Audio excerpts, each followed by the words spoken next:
Элдик медиа баарына сөз беребиз.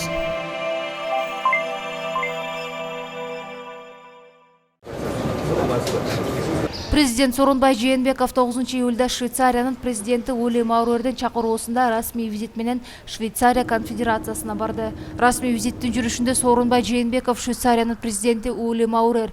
Расмий визиттин жүрүшүндө Сооронбай Жээнбеков Швейцариянын президенти Ули Маурер федералдык жыйынынын улуттук кеңешинин төрагасы Марина Каробия Гушетти жана улуттук банкынын төрагасы Томас Йордан менен жолугушат.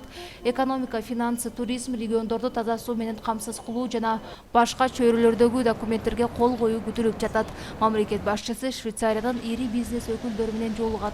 Ага Кыргызстандан барган ишкерлер катышат. Москвада резонанстуу жол кырсыгына 22 жаштагы кыргызстандык жаран күнөөлүү деп табылды. Бул тууралуу KG Info чеки туру жазды. 8-июлда Москвадагы Фрунзе набережныйында мотоцикл менен такси унаасы кагышкан. Таксист 22 жаштагы кыргызстандык бала болгон. 9-июлда Таган райондук соту Кыргызстандын жаранын 2 айга камакка алынганы кабарланды. Такси айдоочусу жашыл жанганда жылып баштаганда мотоциклист өтүүгө үлгүрбөй калган. Ал катуу ылдамдыкта келип таксистке сүзүлгөн. Натыйжада транспорт каражаттарын экөө тең кеткен. Мотоциклде бара жаткан адам алган жаратынан улам кийин жан берген. Каза болгон 25 жаштагы Александр аттуу бала Россиядагы миллиардер Владимир Маруговдун баласы болуп чыкты. Ал эми кыргыз бала жеңил жаракат алгандыгы жазылат.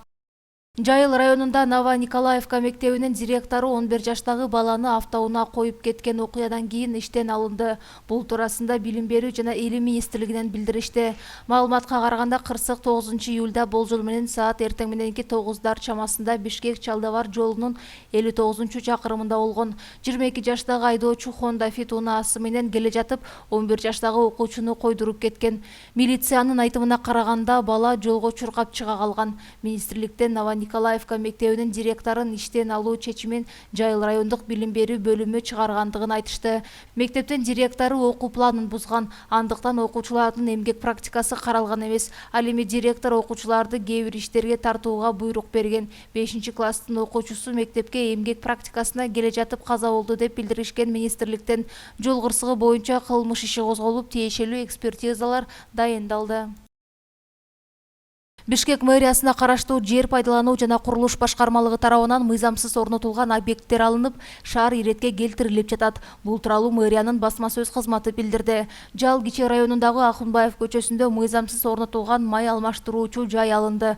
Ошондой эле Көлмө конушундагы Мидин көчөсүндө мыйзамсыз орнотулган 40 тонналык контейнер, Махатма Ганди көчөсүндөгү бир күркө 2 тонналык контейнер жана 2 металлдык бастырма алынды. Жүргүзүлгөн иштердин жыйынтыгында муниципалдык аймактын 440 квадрат метр жери кеңейтилди деп айтылат маалыматта. Элдик медиа баарына сөз беребиз.